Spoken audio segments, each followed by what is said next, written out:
Welcome, everybody, and thank you so much, Miyazawa Flutes, of course, for having me here today for this live question and answer chat. Thanks to Christina. If you don't know, Christina was my student at the University of Iowa, so it's nice to see her here today.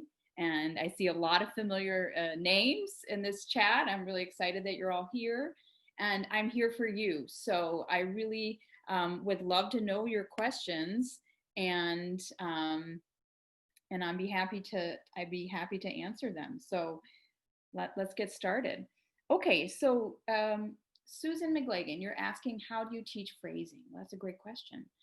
Well, most of my teaching is based on basically what we're doing when we're not playing the flute.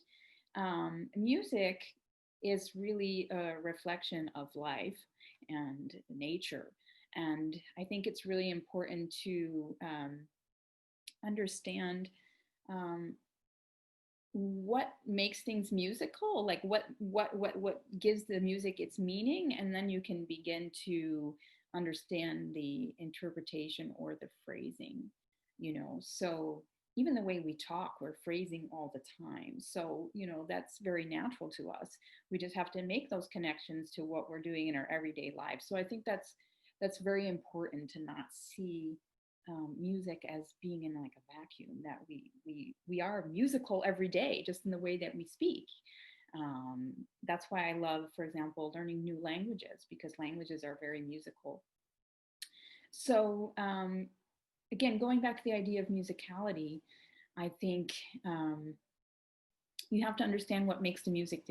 So, for example, is it more of a song? Is it more of a dance? Why did a composer choose a particular meter? You can't always know that, but we have information that we can kind of deduce why, it has a meaning. For example, 6/8 times, usually more of a swinging feeling.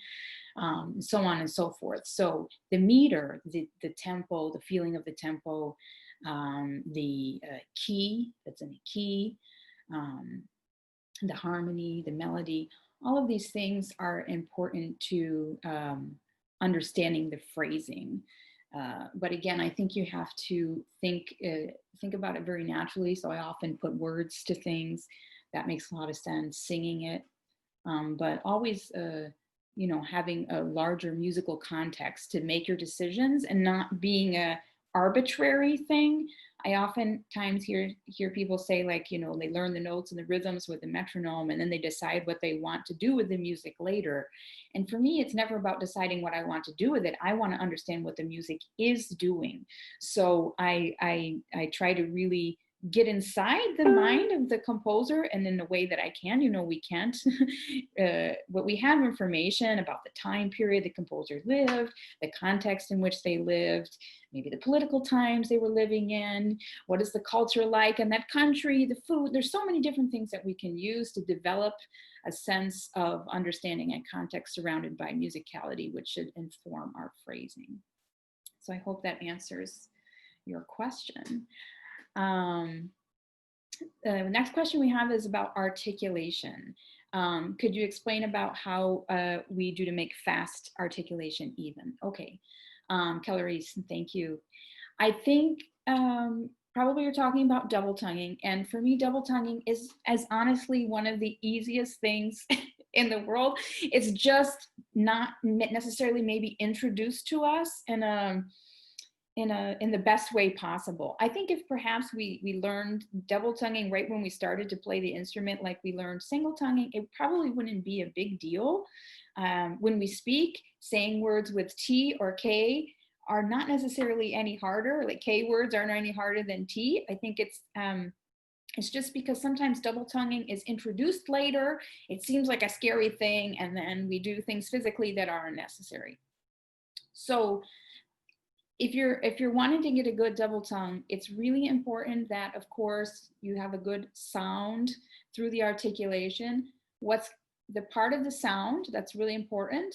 Like if you're speaking, we have consonants and vowels. So when you're articulating very quickly, it's important that you keep an evenness, not only thinking of the timing of the T and the K or dug or D or G or whatever you're using, but that the length of the vowel also be the same length. So if you say the word taco, like the food we all like to eat, okay? I like to eat, at least. I think most people do. You don't say taco, taco, taco. You don't cut the A, right? Taco, if you're speaking it. So it's just like if you're articulating ta-ka, the has to be very even.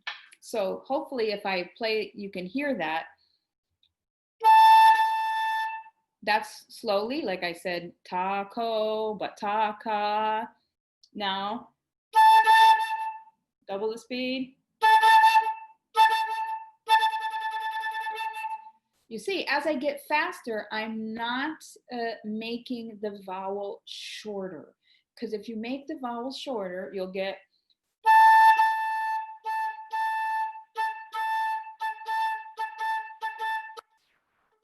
And it becomes very choppy and uneven. We've all had that problem, I think, when we're double tonguing.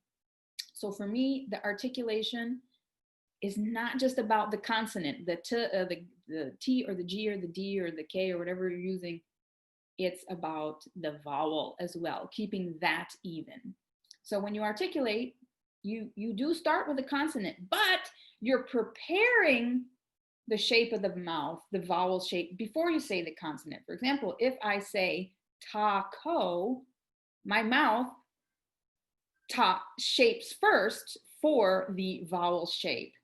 So you prepare the consonant so that the vowel, so that the consonant can release itself into the vowel, ta. And then the vowel is what actually projects forward. It's not the consonant that's projecting. That's just sort of framing it. But the consonant is the vowel is the sound that's projecting forward. So it's really, really important with articulation to think both even consonants and even vowels as well. Let's see, I just want to make sure I finished answering the question, but a way to practice just to get like a easy double tonguing also, so it doesn't get choppy. I like to start with nanga nanga nanga nanga nanga nanga nanga nanga nanga na. I'm basically saying n na but na nanga nanga, and then I'm saying like as in stung. Like I got stung by a bee. So nanga nanga nanga nanga nanga nanga nanga nanga nanga nanga nanga nanga nanga nanga nanga nanga. You can do it very fast. But the thing is the N sound is always projecting through. And then you switch to daga daga daga naga daga daga daga daga daga daga daga daga daga daga daga daga daga daga daga daga daga daga daga and so forth. And then you can go to taka taka, which is maybe a little bit more defined. So and so on. And that will help to just keep it rolling so that you're not chopping. You see, you can't do that. And the position of the tongue doesn't really change. It's just changing slightly the pressure and the amount that you are releasing from the tongue. So that's just something overall that I would say to watch out for. Okay. I think we can go on to the next question. Hope that answers your question. And if I'm not making clear, please ask another question about it, okay? Next question is about lip flexibility. Any exercises, ways of approaching? Okay. Well, I am not someone who really moves the embouchure a lot. I think that the role of the embouchure is sort of like the role of the steering wheel on the car. If you want to drive a car, the steering wheel is absolutely essential to being able to make the car go where you want it to go. However, if you're building a car, you don't start with a steering wheel. You don't construct the whole car around the steering wheel. The job of the steering wheel is to really keep the car steady in the direction that you want it to go. But you're not actually futzing with it very often. And for me, that's the same with the embouchure. When you build a car, you got to have the body of the car, the engine, that's what's going to make it go. So if we're talking about sound production, for me, the embouchure actually has very little in terms of a role in the production of a tone. Your lips are basically an inanimate object. You can't get sound from them, but they can help direct the sound into the instrument. Therefore, you do need lip flexibility. I'm not saying that you don't need flexibility in the embouchure. However, you don't need as much crazy flexibility with the embouchure if the work is being done before it gets to the embouchure. So that includes a good breathing, flexible support.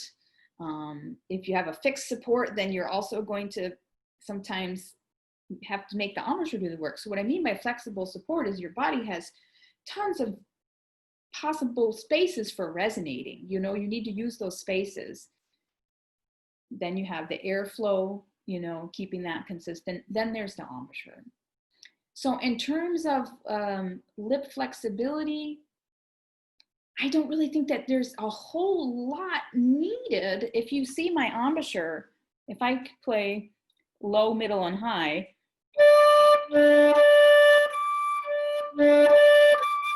I'm not really moving a whole lot.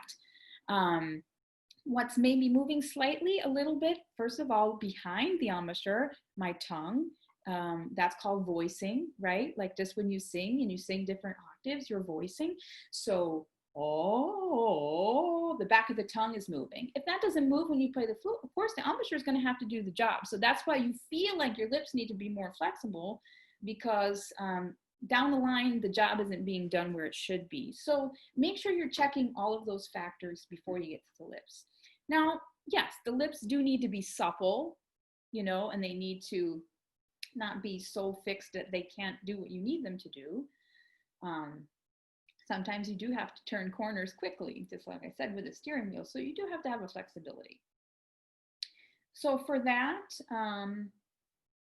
I would probably recommend doing different interval exercises, but not to see how much your lips need to move, but how little they need to move, because it's really the subtle things that we need to be in control of to have the flexibility.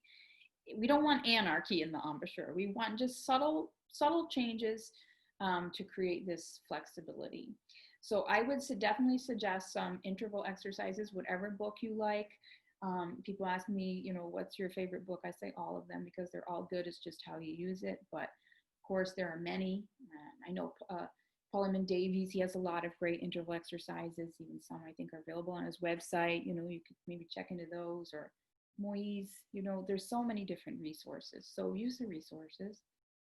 I like to do harmonics, just even if you can take a simple exercise like Teffanel and Gobert, number 1 or 2.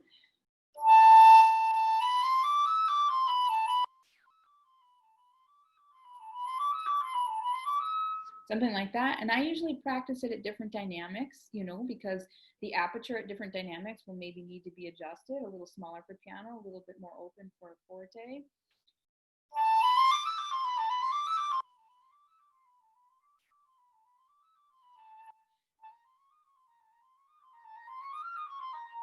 Something like that, so you can take an existing exercise and sort of make your own with it. But I wish I could give you an answer maybe you're more looking for about the lip flexibility, but I really do think that this is the last step in the process. So we don't want to put all the attention there. We want to make sure we're checking before that. And we do have a couple Facebook questions that have come through. Wanderson Lopez would like to know how you approach tuning. Tuning, okay. Love that question. Love all your questions. So we call it intonation, right? I wish we would call it intonating with an ing ending, because that means something in process. Intonation is it's not a fixed thing. It's always in process. So just in a very general sense, how I approach it, intonation or intonating, I like to think about it in 3 different ways, basic ways. That's number 1, matching pitch. So matching pitch is if you're playing with someone else or the piano or something, that you generally can, you play your A or, whatever note you're going to play, and that you match up that pitch. Number 2 would be maintaining the pitch because oftentimes, for example, you might be playing a melody and you start in tune and then you come back to that note in the melody and it's a different pitch. So you have to maintain your pitch. And also if you're, my students know that I go nuts when they go flat at the ends of notes. No one wants a saggy end of a note. That's very sad sounding, Sounds like you're crying or dying or something like that, which is never a good thing. So being able to draw a straight line in your pitch is really important. So maintaining your pitch. And then the third is the understanding the intervals or the harmonic implications of what you're playing.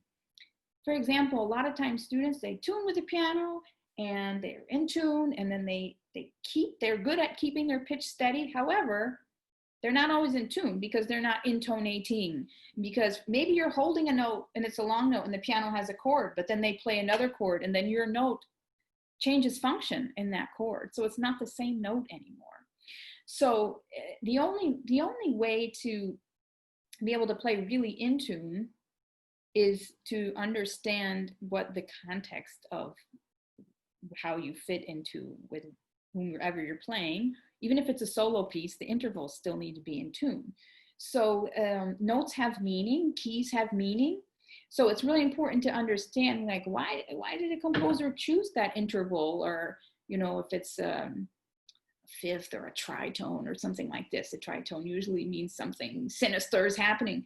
It's really important that it's in tune, not only just to be a good citizen musically, but also to make sure you have the right feeling musically.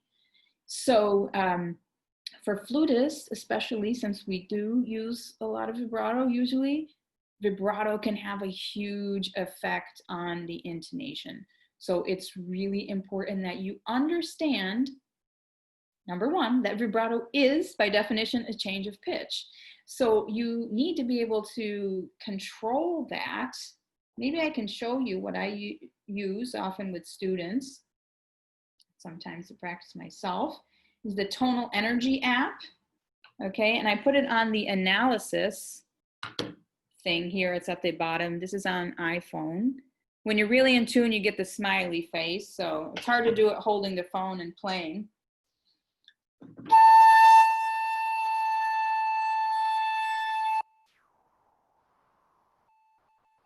So again, sorry, it's hard to do it with one hand.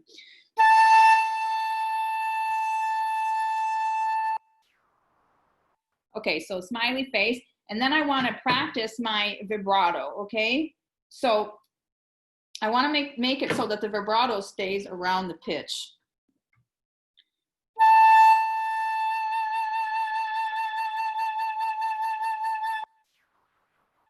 Okay, I don't know if you could see the line there, but it was right around the pitch. Now, even sometimes I want to practice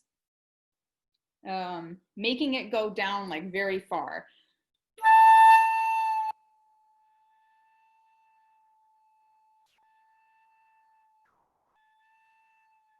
And back up to the line. Maybe the light is too bright and you can't see it, but I'm making it go like very far down in pitch and then back up to the line. Now, why am I doing that? I'm never going to play like that in music. But I want to have control over how I change my pitch. So it's very important that we understand that vibrato is a change of pitch and that we can change pitch very easily just by changing our emotion. I mean, that's what emotion is a change of pitch. So, but in general, I think you have to think about it, those things, matching pitch, maintaining pitch, and understanding the function of where things fit into the chord or the harmony. I think that leads really well into the next Facebook question, actually, which is, how would you know if you are giving too much vibrato from Joe Vincent Avena. So you already, I feel like, answered part of it, but. Yeah. Well, this is the thing about vibrato.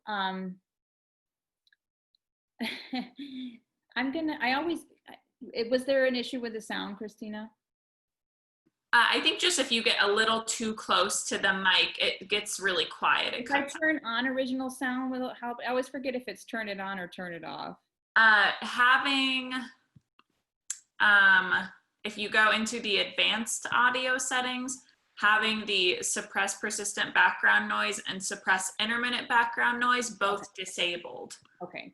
Well, we'll see if it keeps being a problem. Let me know, and then I'll try to fix it. So back to vibrato. Most other musicians, or not most, but oftentimes complain that flute players use too much vibrato, right? So why is that? I think it's because we don't do it very well. So if your sound with vibrato should not sound that different than your sound without vibrato in either direction. You know, a tone should always be vibrant. And that you can play a non-vibrato note that's vibrant. So even if I do a short note, it's not a dead note. Just because the way I'm inflecting it. Okay, so you can still play vibrantly with inflection, even without vibrato. So I'm going to play something else without vibrato.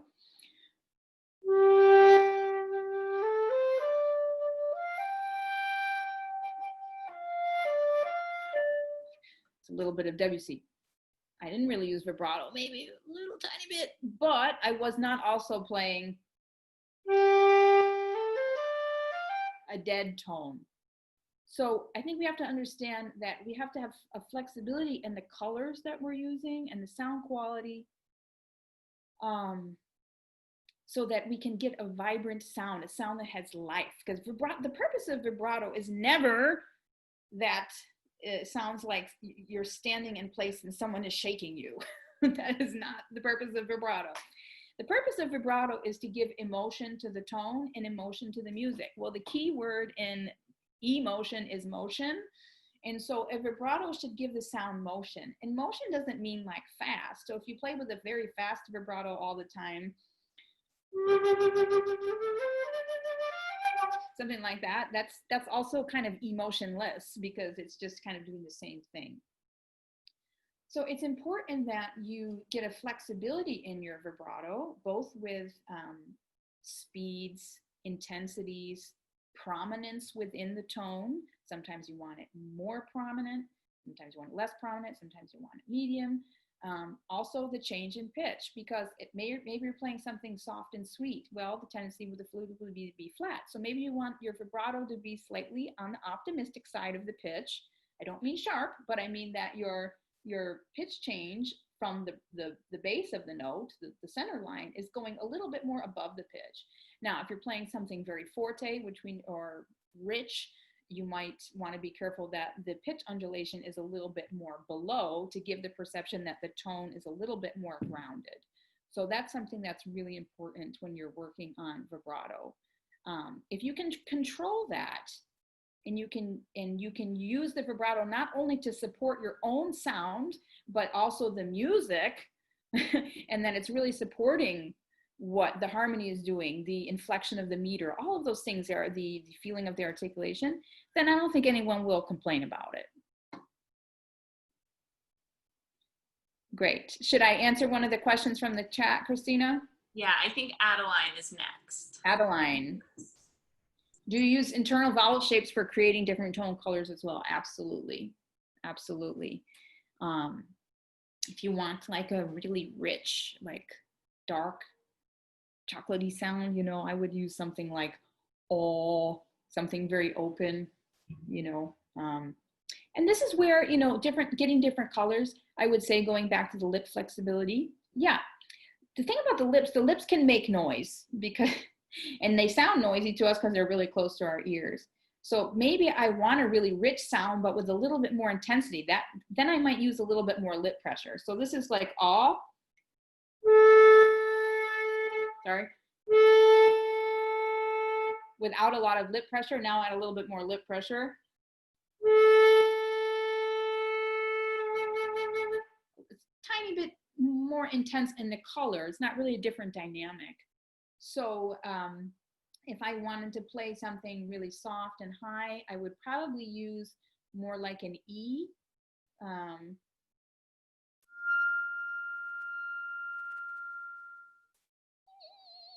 Like if I had to sing it, you know, my tongue is pretty high. So absolutely, if you want something kind of spooky and mysterious, maybe ooh.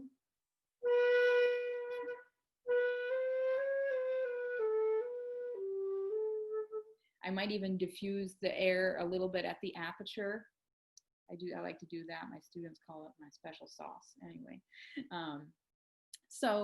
You know, there are a lot of different things that you can do with the oral cavity for colors, and also a little bit, of course, with the embouchure and the lip flexibility. Thank you for the question. Okay, Frankie is the next question in the chat. Asking if I could talk about my transition from being a student to a teacher. And that he says that I seem to have a great passion and skill for being a teacher, and if it came naturally, or did certain things come as a surprise the first years? Okay, that's a great question. So I, you know, throughout my school years, I sort of always, I mean, in general, I basically only wanted to be good at the flute. You know, I really just wanted to be a good flutist. That was always my main goal and priority. And then I had a big, strong affinity for the piccolo.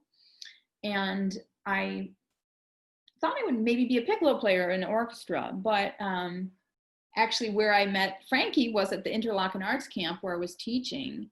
And I was young. I probably was at the time 24 something years old. I don't know. And I realized that I kind of liked it.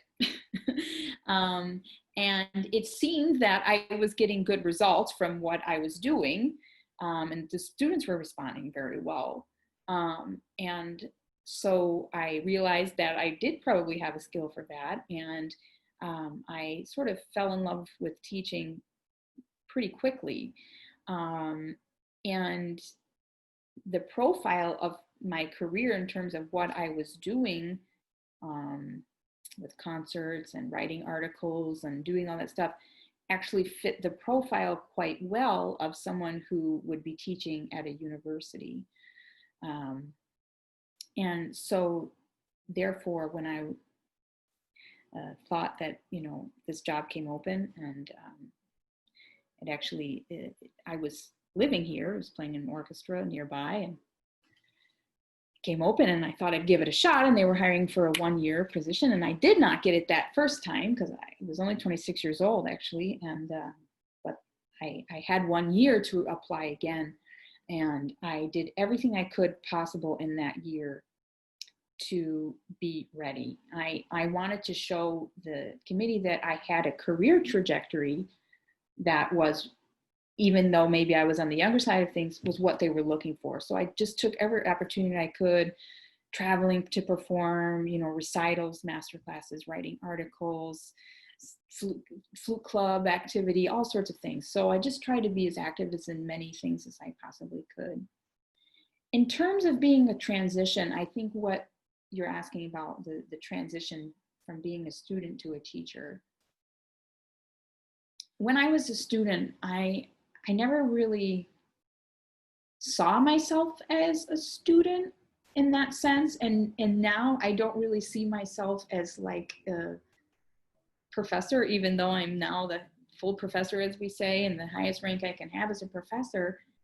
I don't see myself any different than I am now and I was then.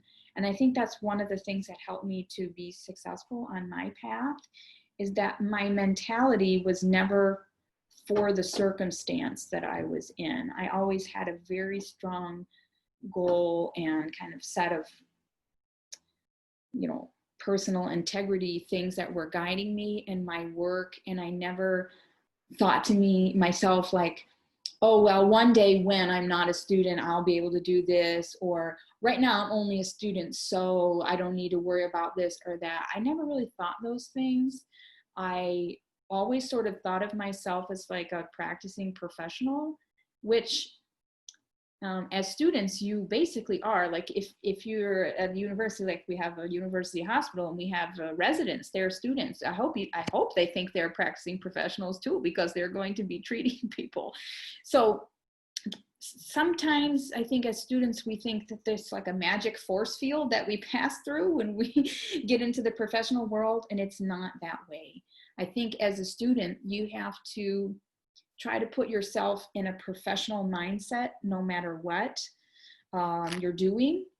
And I always say that try not to qualify your experiences as students like, oh, I'm just playing for a gig, or oh my God, this one is so important, I really have to pay attention. No, all of your experiences are important because they're your experiences. So it doesn't matter if you're playing at the nursing home or you're playing at the grocery store or in the New York Philharmonic. You should always approach it with a personal integrity in your work and goals, because when you do have to make the transition to being a real professional, you'll be able to do it with ease, and you won't even really feel that there's one, it won't be overwhelming. So hopefully I answered that question. Just about what, if anything, came to a surprise. Well, I think when you're a younger teacher and you get a job like that at a major university, and you're teaching all sorts of kinds of students, and I don't mean like good or bad in that sense, but like, people with very varied interests and capabilities, of course. You're so fresh from the path that you just came from, and to get a job like that, you have to be at the top all the time. You have to really be the best, so to speak. And not everybody is necessarily looking to be the best in that sense. People have various goals and uses for how they want the flute to play a role in their life. So as a young teacher, I think it sort of surprised me. I was like, well, I have to do like this. This is what I do. But then I realized, well, they're not me and I'm not them. And so I, understanding that you're there to really just, help them along and guide them and obviously educate, but that everyone will grow at a different pace and have their own goals. So that was just maybe a slight adjustment that I had to make when I first started teaching. Okay. Next question. Someone wanted me to clarify about the articulation.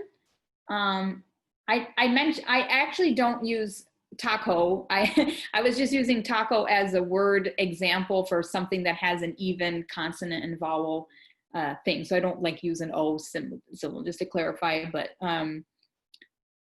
do you use taki or taka or daka? Yeah, I mean, that's like asking if I speak, do I use words with T or D? If you're only using one kind of articulation, then it's probably not a very good one, because it's not flexible. So articulation needs to be like speaking. So yeah, I'm using all sorts of things. Sometimes a D in the style of an L or an R, you want a really light stroke. So I'm using different vowel shapes and different consonants and feelings of the consonants all the time, because you can have the same consonant in different languages. There are different feelings. So you definitely want to have a flexibility there. And it just depends on the musical moment, what you're trying to represent. Oftentimes, I think we see, which one to use as a technical thing, but it needs to be a musical thing. We need to first understand what the music needs, and then we have to have the technical skills to be able to do it.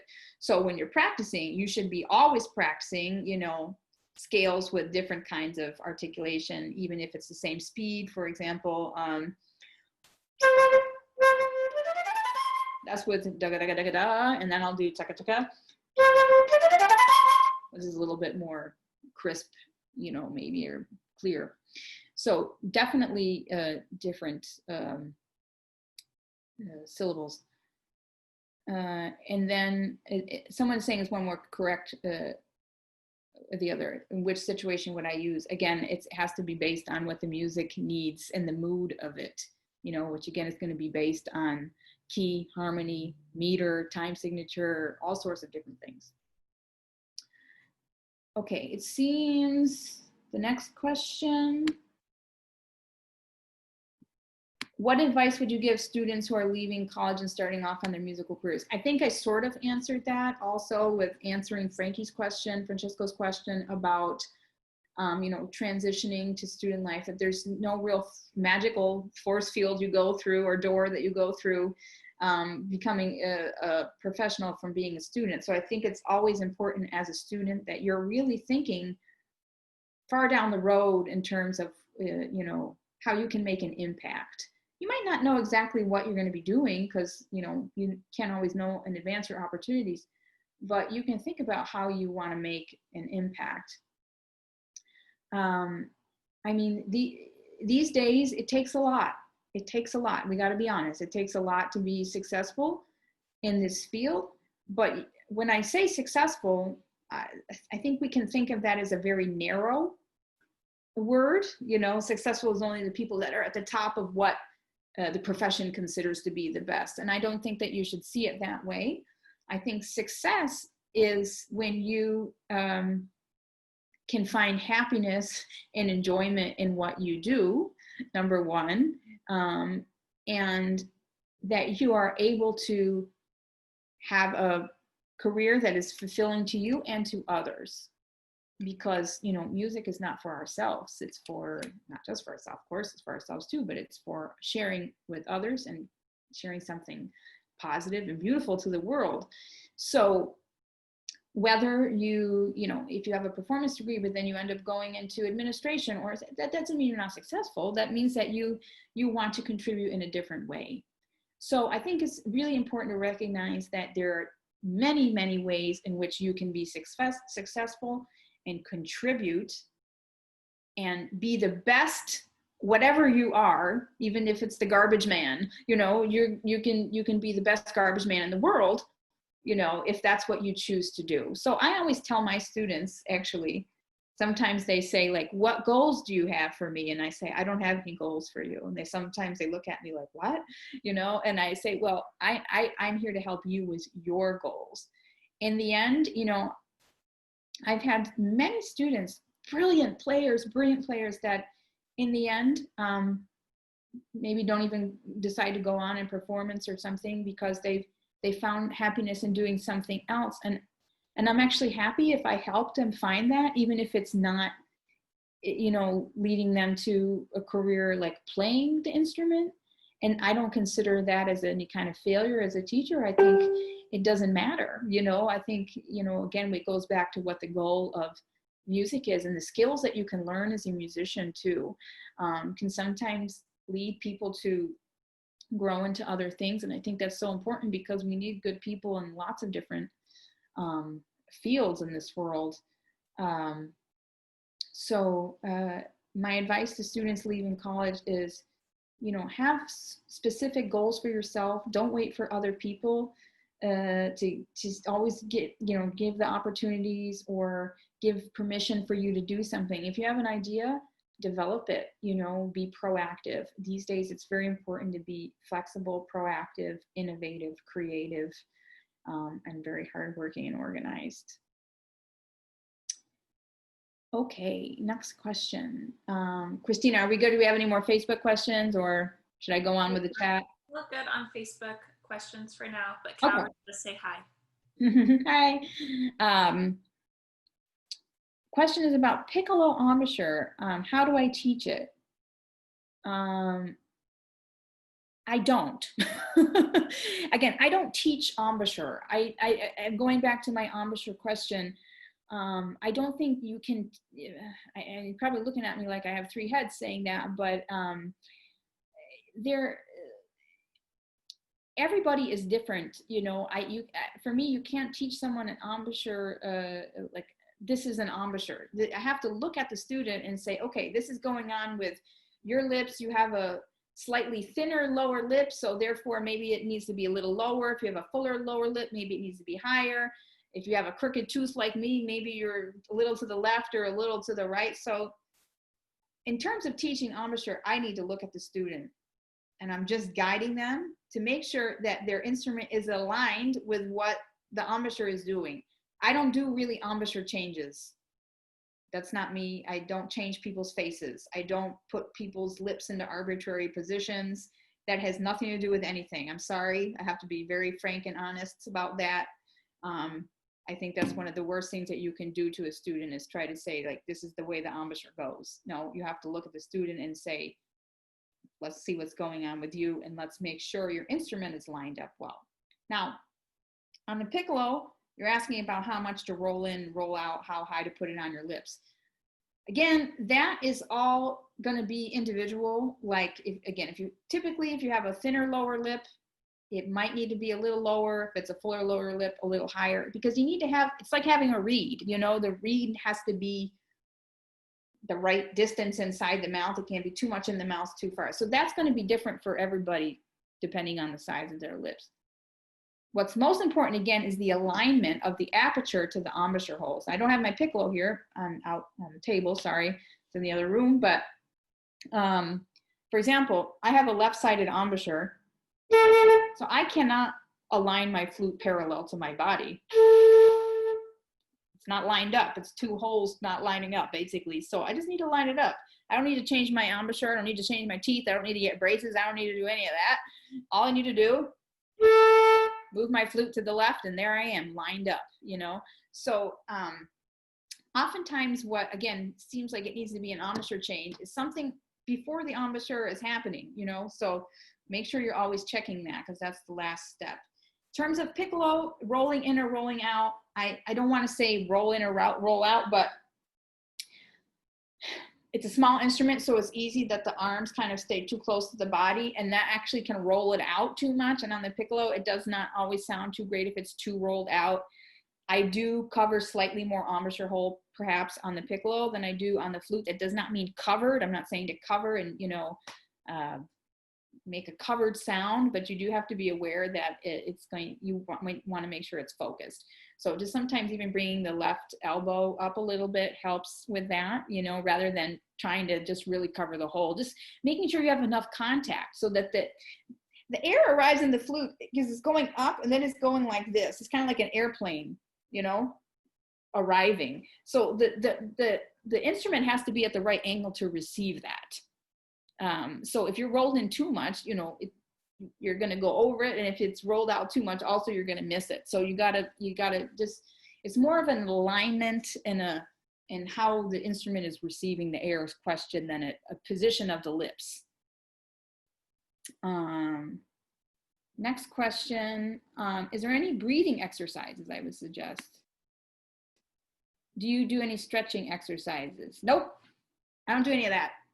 I don't do breathing exercises. I don't do stretching exercises. I know you're all thinking, looking at me like, what's wrong with you? And I'm not even that talented on the flute. I promise you that. This is kind of a complicated question. It's not that I'm saying stretching exercises are bad or breathing exercises are bad, but everyone is a professional breather. You are alive and you speak. So therefore you are a professional breather. Ask yourself the question, why do I breathe when I speak? Do you ever think to yourself, well, I'm going to take in an arbitrary amount of air right now so that I can say 43 words? No, that does not happen, right? You don't think about amount of air when you want to say something. What do you think about when you want to say something? You think about what you're going to say. You think about the emotion of how you're going to say it, the inflection of how you're going to say it. Do you want to say it very emphatically? How are you going to project it? You know, this is what you do when you speak. And then your body inspires that with air. Inspiration is the technical term for taking in air. But people say, oh, the flute is very unnatural, though. It takes so much air to play the flute. I also don't believe that. Sorry if I'm giving you different ideas. The flute to work needs enough air hitting the blowing edge to make it continuously sound. Once the air is hitting the blowing edge, you can't put more air on it. You put more air on it, it's like filling a trash basket with more stuff and it just falls out. So you blow more at it, you're gonna feel like you're actually out of air because you're straining and you're gonna think you need a bigger breath. So a lot of times the breathing starts with blowing and not the other way around. Because again, when you speak, you don't go, hi, how are you? I'm really nice to see you. Right? That's so unnatural. And I feel like I just want to like explode. It's this terrible. So that's extremely unnatural. So when I play the flute, I don't take enormous breaths usually. You know, I open my mouth more to shape I'm more concerned with shaping the resonance of the sound, because if I feel comfortable with the sound, with the resonance that I'm creating, I feel comfortable. And then when you feel comfortable, you don't feel like you need air. So what's the first thing if you're like, feel like claustrophobic or something, you feel like you're lacking oxygen, right? Because you feel uncomfortable. So whenever we feel uncomfortable with something, we feel like we need air. So therefore it's like a psychological thing too, that we feel like I need more air. But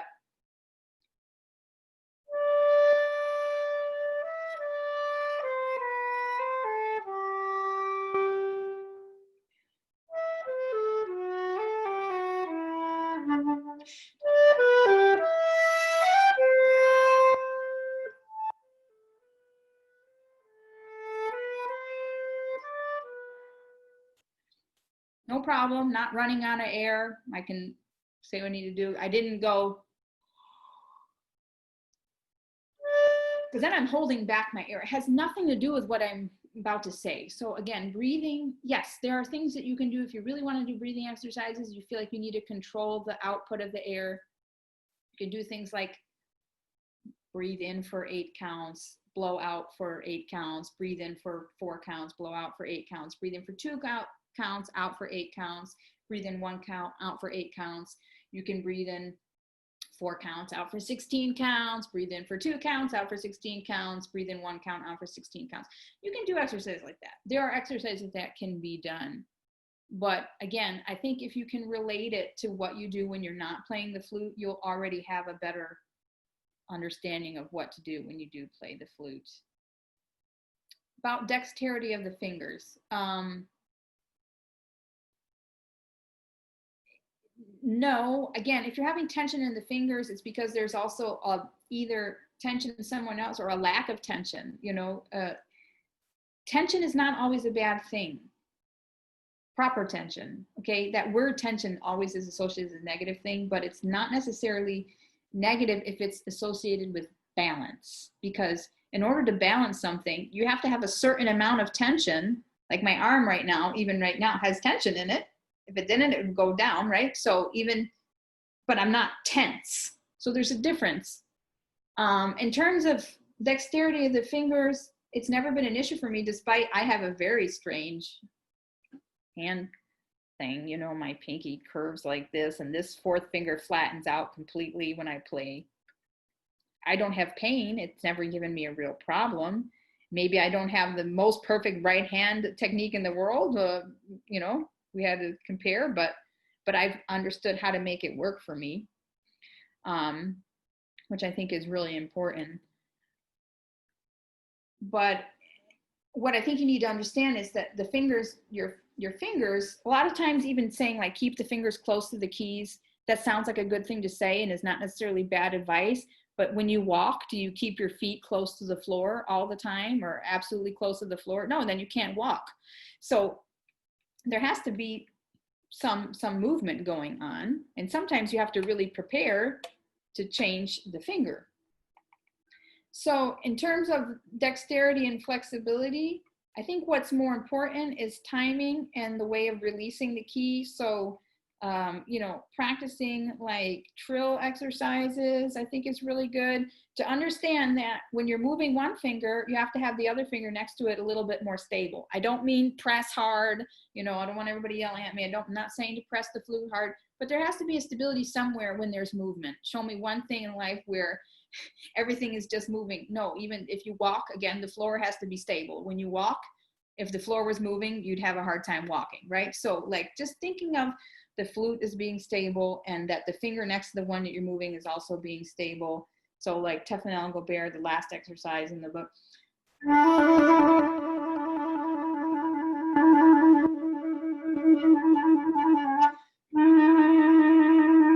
You know, just making sure that you have an even exchange of energy in your fingering movements, then I don't think you'll have any problem.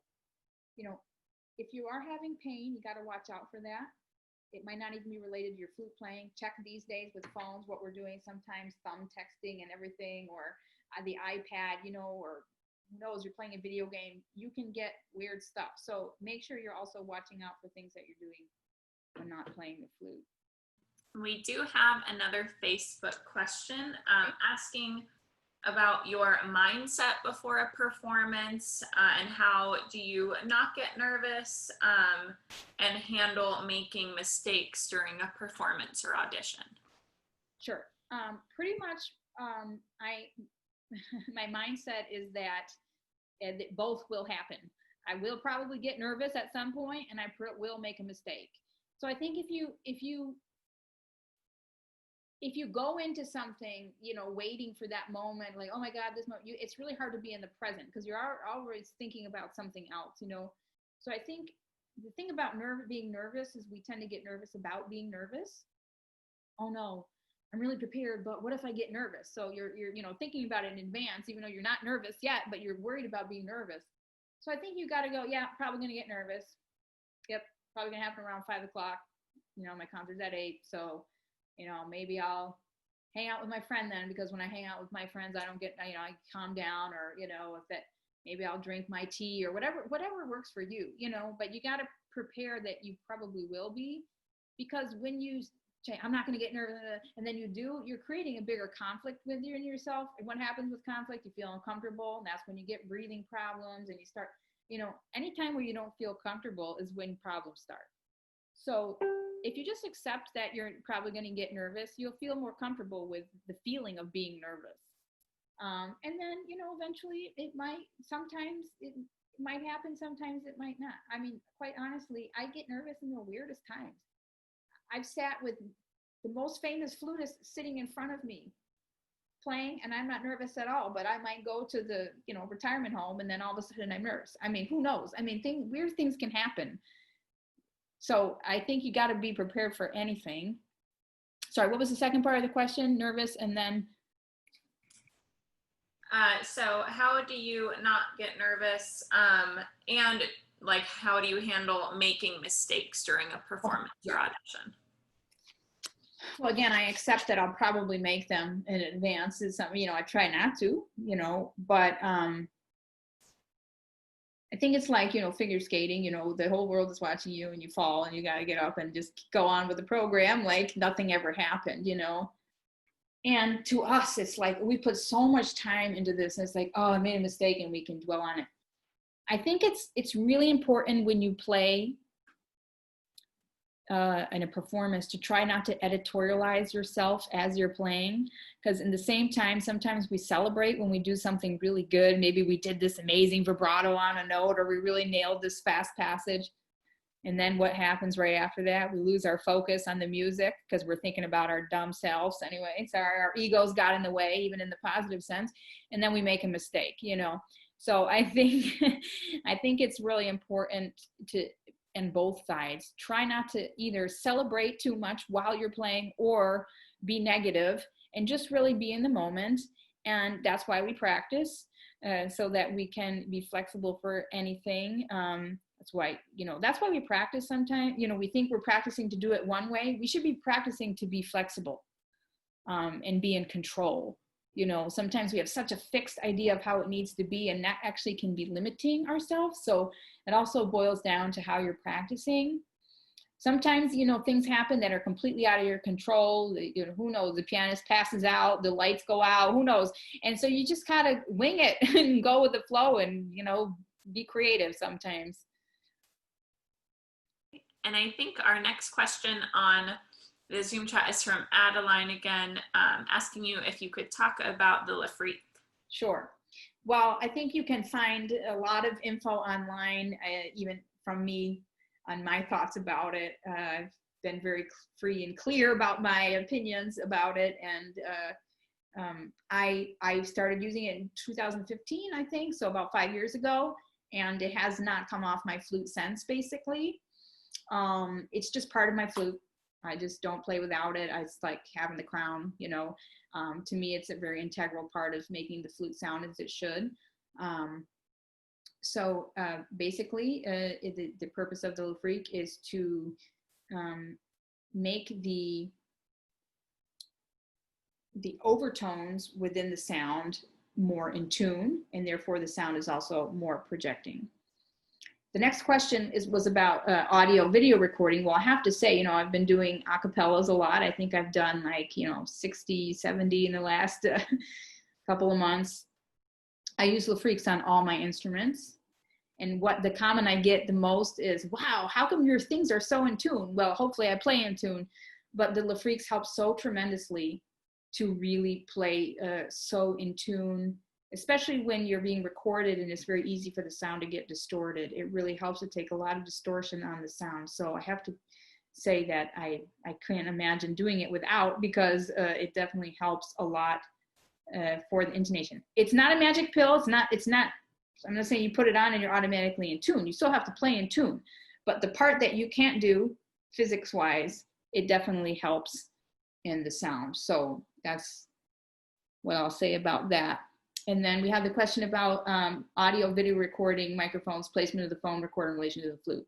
Yeah, I get this question probably every single day about how I'm recording, and all I'm using to record, this. The iPhone, no external mic, no fancy stuff, basically just acapella app. Now I'm gonna let y'all in on my secret. See that green apple right there? Well, it's a decoration, but it's sitting on a music stand, and that's what holds my phone. So that's how fancy I am. I've turned one of my household decorations into my phone holder.